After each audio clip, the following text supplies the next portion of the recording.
వదనంబు నీ నామ భజన కోరుచునుండు జిహ్వ నీ కీర్తనల్ సేయగోరు హస్తయుగ్మము నిన్ను నర్చించగోరును కర్ణముల్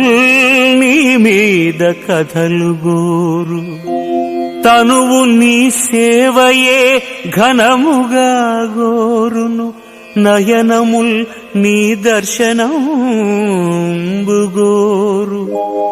మూర్ధము నీ పాదముల మ్రొక్కగోరు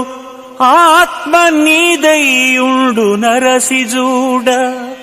స్వప్నములనైన నేవేళ సంతతమును బుద్ధి నీ పాదములయందు బూనియుండు భూషణ వికాస శ్రీధర్మపుర నివాస దుష్ట సంహార నరసింహ దురిత దూరా